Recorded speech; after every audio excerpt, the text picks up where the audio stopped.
Pranams master. నమస్తే brothers and sisters. మనము the Heartfulness వే పుస్తకంలోని 5వ చాప్టర్ అయినటువంటి ప్రార్థనలోని అంశాలను చదువుకుంటూ ఉన్నాం. బ్రదర్స్ అండ్ సిస్టర్స్, బుక్ రీడింగ్ను ప్రారంభించే ముందు మీరు సెంటరింగ్ చేసుకోమని రిక్వెస్ట్ చేస్తున్నాను. ప్రణామ్స్ మాస్టర్.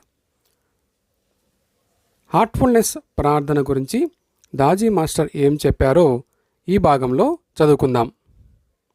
హార్ట్ఫుల్నెస్ ప్రార్థన.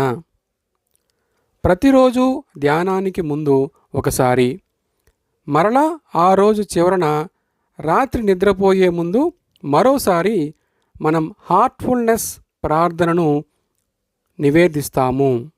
సరైన స్ఫూర్తితో సమర్పించే ఈ నిశ్శబ్ద ప్రార్థన మనలో ఒక ప్రత్యేక స్థితిని సృష్టిస్తుంది.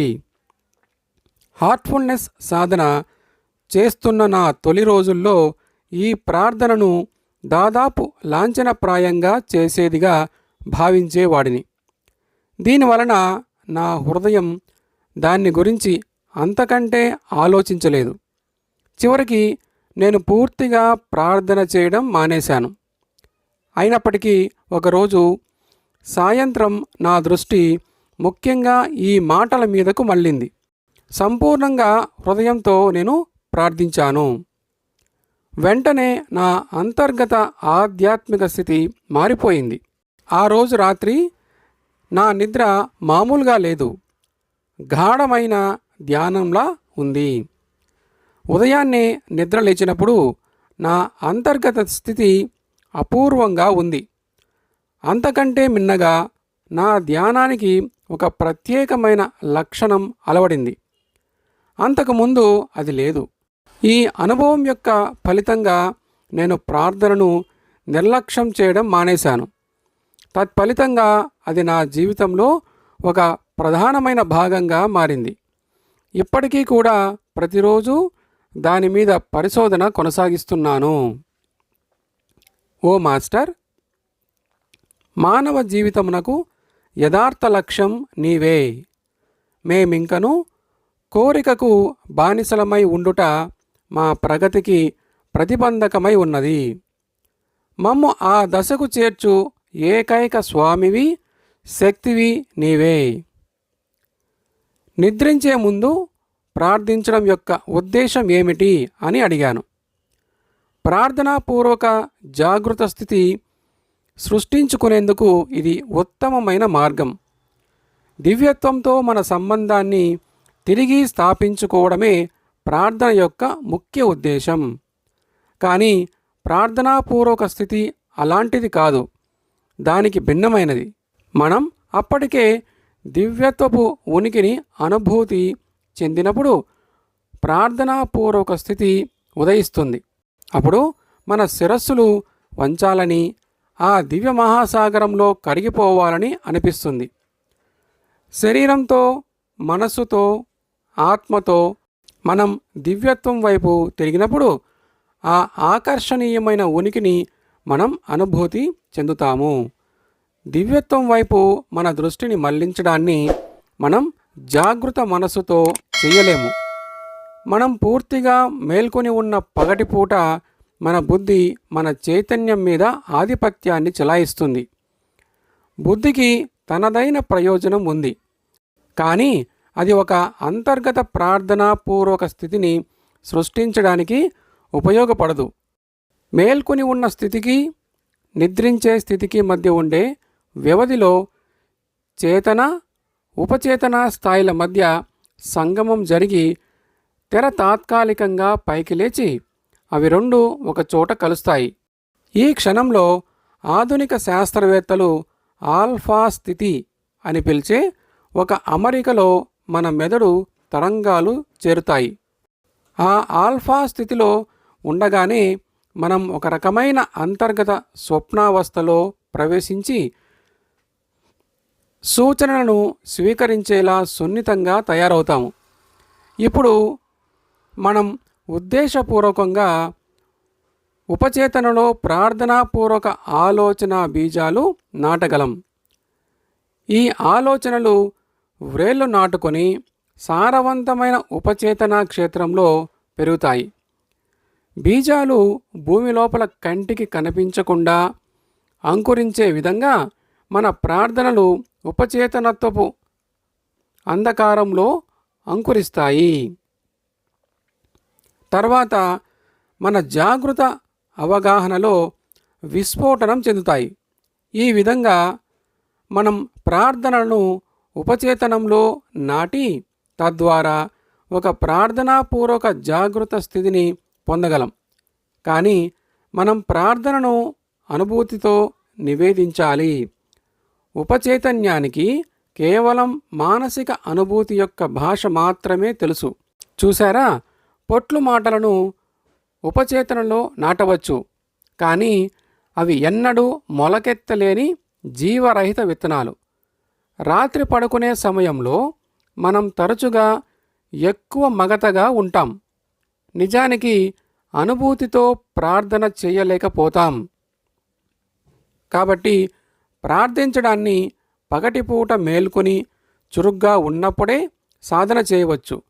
మీరు అప్రమత్తంగా ఉన్నప్పుడే ఆ అనుభూతిని సృష్టించుకోండి. అప్పుడు మళ్ళీ రాత్రివేళ ప్రార్థనను నివేదించినప్పుడు అదే మీ పూర్వస్థితిని చైతన్యవంతం చేస్తుంది. పగటిపూట మన బుద్ధి పూర్తిగా చురుగ్గా ఉన్నప్పుడు మనం మరో దృక్పథం నుండి కూడా ప్రార్థన యొక్క భావాన్ని అర్థం చేసుకోగలము.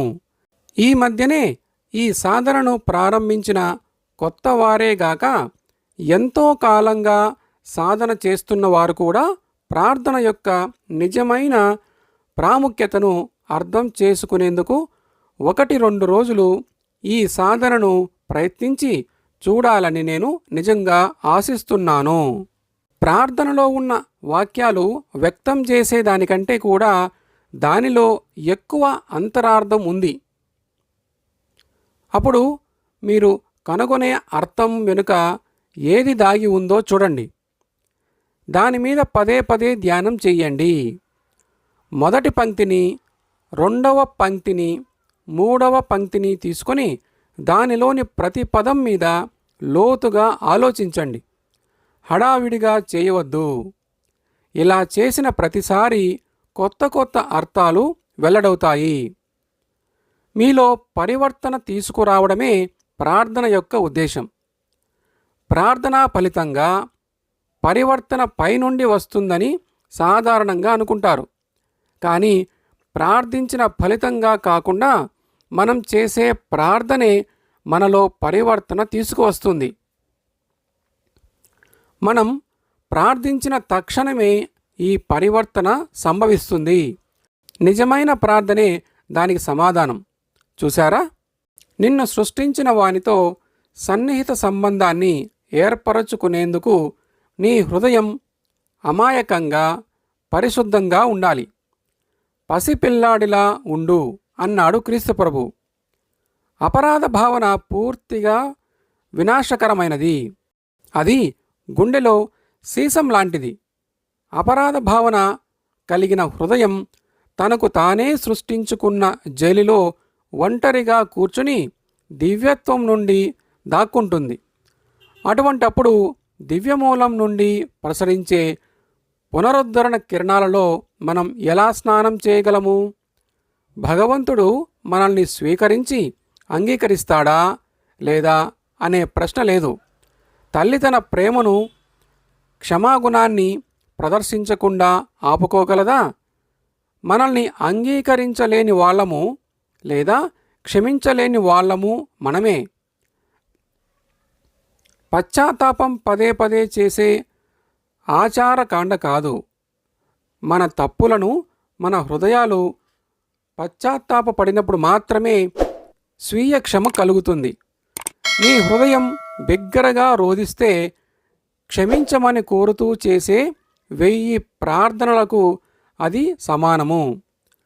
మన హృదయాలు తేలికగా ఆనందంగా ఉన్నప్పటికీ కన్నీళ్లే విధేయతకు గుర్తు అని దాజీ చెప్పారు.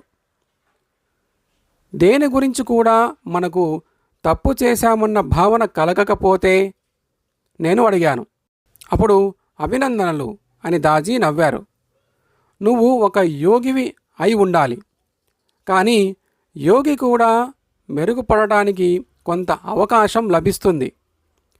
ఎందుకంటే వారి వినమ్రత వలన నిజానికి తన తప్పేమీ లేకపోయినా యోగికి ఎప్పుడూ తనదే తప్పు అనిపిస్తుంది. మన అంతరాత్మ మాటను గ్రహించడానికి మనం సిద్ధంగా ఉన్నప్పుడు అది చిన్న చిన్న వాటికి కూడా మనలనే బాధ్యులను చేస్తుందని మనం తెలుసుకుంటాము. ఒక తప్పుడు ఆలోచనను అత్యంత సూక్ష్మంగా చేసినప్పటికీ మన అంతరాత్మ సూది గుచ్చినట్లు గుచ్చుతుంది. కాబట్టి రాత్రిపూట నీ హృదయాన్ని పూర్తిగా పరిశీలించి ఎక్కడ నీ అంతరాత్మ నిన్ను గుచ్చుతూ ఉందో చూడు. నీకు ఎక్కడ అసౌకర్యంగా ఉందో గమనించి దానికి గల కారణాన్ని తెలుసుకో. అటువంటి ఆత్మ పరిశీలన చేసుకోకుండా అభివృద్ధి సాధ్యపడదు. మరోవైపు స్వీయ అభివృద్ధి అనేది అసాధ్యం. అహం ఉన్నప్పుడు అభివృద్ధి ఉండదు. నన్ను నేను సరిదిద్దుకుంటాను అనుకుంటూ మీరు అహంతో ఆత్మావలోకనం చేసుకుంటే లాభం లేదు. నేను అనేది చాలా ఎక్కువగా ఉంటుంది. కానీ దానికి భిన్నంగా ప్రార్థనలో ఉన్నప్పుడు శరణాగతిలో మీ హృదయం కేవలం వినమ్రంగా తగ్గి ఉంటుంది. దయచేసి నీ సంకల్పమే నెరవేరుగాక అనడం ద్వారా మీరు ప్రతిదీ ఆ పరమాత్మకే విడిచిపెడతారు.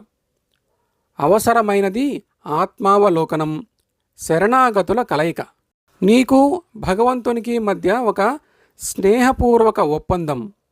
ప్రార్థనతో నిండిన ఆత్మావలోకన ద్వారా నీ తప్పులను నువ్వు తెలుసుకుంటావు. కానీ వాటిని నీకై నువ్వు పరిష్కరించడానికి పూనుకోకుండా నిన్ను నువ్వు సమర్పించుకొని ఉన్నత ఆత్మ సహాయాన్ని కోరతావు. రోజు రోజుకు గంట గంటకు తప్పులు చేయడం నివారిస్తే ఎలాగూ మంచిదే. తెలివి తక్కువ వాడు తప్పు చేసిన తర్వాత గతాన్ని పరిశీలించినప్పుడు తన తప్పును తెలుసుకుంటాడని, తెలివైన వాడు చేస్తున్నప్పుడే తప్పును గుర్తిస్తాడని, జ్ఞాని దానిని ముందే తెలుసుకొని ఆ తప్పు జరగకుండా నివారిస్తాడు అని అంటారు. ముందే మనకు ఎలా తెలుస్తుంది అని అడిగాను. ప్రార్థనాపూర్వకమైన అప్రమత్తతతో అని దాజీ చెప్పారు. దేని పట్ల అని అడిగాను. నీ హృదయంలో నుండి వెలువడి లోపలి నుండి నీకు మార్గదర్శనం చేసే సంకేతాలకు. ఈ వైఖరిని నువ్వు నీ దైనందిన వ్యవహారాలలో కొనసాగిస్తే జ్ఞానం సానుకూలంగా వర్ధిల్లుతుంది. ప్రార్థనను నివేదించడానికి మీరు సిద్ధంగా ఉన్నప్పుడు వినమ్ర హృదయంతో, పూర్తిగా ప్రేమ నిండిన హృదయంతో ప్రార్థించండి. నిటారుగా కూర్చొని నెమ్మదిగా కళ్ళు మూసుకొని రిలాక్స్ అవ్వండి. మీకు వీలైనంత లోతుగా దాని అర్థాన్ని గ్రహించగలిగేలా ప్రతి పదాన్ని శ్రద్ధగా పదే పదే ఆలోచిస్తూ మీరు మనస్సులోనే ప్రార్థనను 2-3 సార్లు అనుకోండి. దాని అర్థం మీకు ధ్యానం చేసి ఈ ప్రార్థనాపూర్వక ధ్యానంలో లీనమయ్యేలా మిమ్మల్ని మీరు మరచిపోండి. నిద్రకు సిద్ధంగా ఉన్నట్లు మీకు అనిపించినప్పుడు నేరుగా నిద్రపోండి. ప్రార్థన ముగించిన తరువాత అప్పుడే మీరు సృష్టించుకున్న స్థితిని పరిరక్షించుకునేందుకు తగు శ్రద్ధ తీసుకోండి. ఒక్కసారిగా మీ శిరస్సును దబేలుమని తలగడ మీద పడేయకండి. నెమ్మదిగా శరీరాన్ని వాల్చండి. క్రమక్రమంగా మంచం మీద పడుకోండి. ఆ రోజున గురించి, రేపు చేయవలసిన పనుల గురించి ఆలోచించకండి. మీరు నిద్రలోకి జారుకుంటూ ఉండగా అప్పుడే మీరు సృష్టించుకున్న స్థితిని మీలో నెమ్మదిగా జీర్ణం కానివ్వండి అని దాజీ వివరించారు. అయితే ఈ ప్రార్థన ఒక ధ్యానం. అవుతుందన్నమాట అన్నాను. ఇది ధ్యానపూర్వకంగా ఒక ప్రార్థనా స్థితిని సృష్టించే ప్రార్థనా ధ్యానం అని దాజీ సమాధానం ఇచ్చారు. ఈ ప్రార్థనను ప్రకంపనల రూపంలో బాబూజీ గ్రహించారు. దానిని ఆయన భావానుభూతి చెంది ఆపై మాటల రూపంలో అనువదించారు. ఈ ప్రక్రియను తిరగవేయడమే మన పని. ఈ పదాలను మరలా వెనక్కి వాటి మూలతత్వాన్ని కలిగి ఉండే మనోభావాలలోకి మనం అనువదిస్తాము. దానివలన అవి ఏ దివ్యమూలం నుండి వచ్చాయో అక్కడికి చేరుకుంటాయి. దాని పదాల మీద ధ్యానం చేయడం ద్వారా మనం దాని లోతైన సారాన్ని కనుగొంటాము. ఇది మన చైతన్యాన్ని ఉన్నత స్థితికి చేరుస్తుంది. ఈ చైతన్యంలో మనం నిద్రించినప్పుడు మన నిద్ర యోగ నిద్ర అనే ఒక అత్యంత ప్రత్యేకమైన స్థితిలోనికి పరివర్తన చెందుతుంది. యోగ నిద్ర అంటే ఏమిటి అని అడిగాను. ఎంతో గాఢంగా నిద్రించేవారు కొందరు ఉంటారు. వారిపై నీళ్లు కుమ్మరించిన వాళ్ళు నిద్రలేవరు. మరికొందరు కేవలం మీరు ఆ గదిలోకి వెళ్ళిన అలికిడికే మేల్కొంటారు. సాధారణంగా మనం గాఢ నిద్రకు, సులువుగా మేల్కొనే తేలికపాటి నిద్రకు మధ్య గల తేడాను గుర్తించవచ్చు. యోగ నిద్రలో మన చైతన్యం అన్ని వైపులా విస్తరిస్తుంది. అది గాఢమైన నిద్ర వైపు కదులుతూ జాగరూకత వైపుకు కూడా విస్తరిస్తుంది. ఫలితంగా ఒకే సమయంలో రెండు స్థితుల్లోనూ ఉంటాము.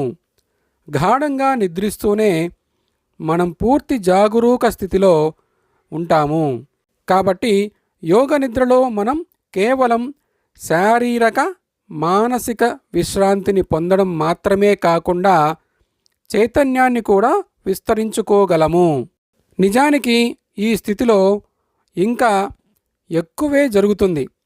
ఒక యోగి ఇతర ప్రదేశాలలో, ఇతర లోకాల స్థాయిల్లో, ఇతర కాలాల్లో పనిచేయగలడు. భౌతిక శరీరం నీ పనికి పరిమితిని విధించని సూక్ష్మ శరీర ప్రయాణం కూడా దీనిలో సంభవిస్తుంది. ఇవన్నీ సంభవించడానికి యోగ నిద్ర ఉత్తమమైన స్థితి. కానీ ఇది చర్చకు సంబంధించిన విషయం కాదు, వ్యక్తిగత అనుభవానికి సంబంధించిన విషయం.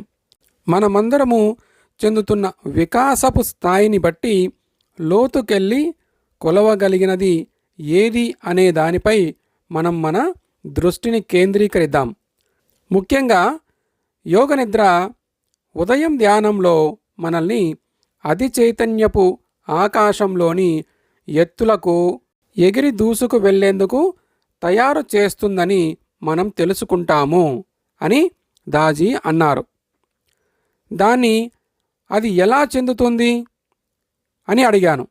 మన వైఖరి, మన మనస్థితిని బట్టే ఎక్కువగా ధ్యానం యొక్క నాణ్యత నిర్ణయించబడుతుంది. మన స్థితులు క్రమక్రమంగా పెరుగుతూ అలాగే క్షీణిస్తాయి కూడా.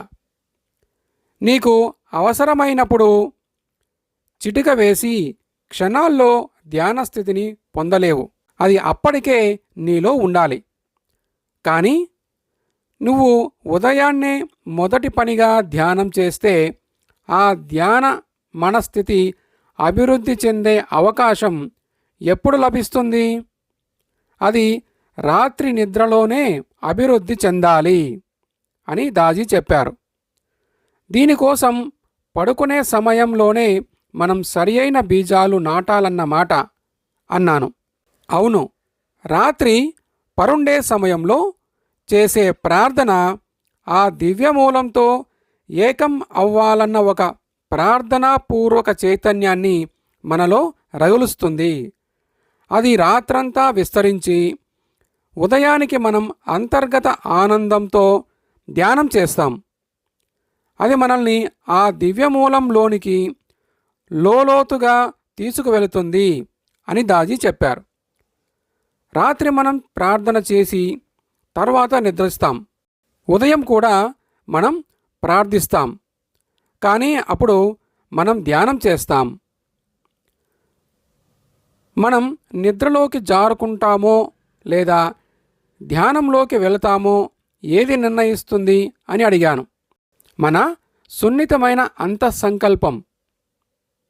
మనం ఉదయం ధ్యానానికి ముందు ఈ ప్రార్థనను నివేదించినప్పుడు రాత్రి చెప్పినట్లుగా మనం 2-3 సార్లు చెప్పుకోము.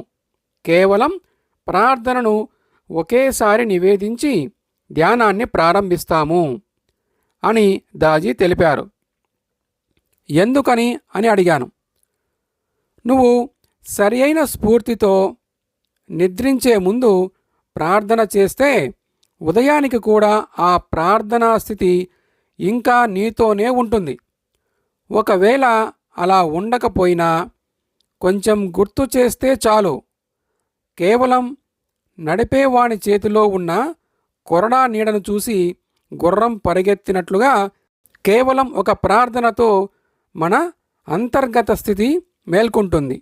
అది చైతన్యపు ఆకాశంలోనికి ఎగిరి వెళ్ళడం ఇప్పుడు చిన్న పిల్లల ఆట అవుతుంది. బ్రదర్స్ అండ్ సిస్టర్స్, మాస్టర్ గారు మనకిచ్చిన ప్రార్థనను చెప్పుకుందాం. ప్రార్థన.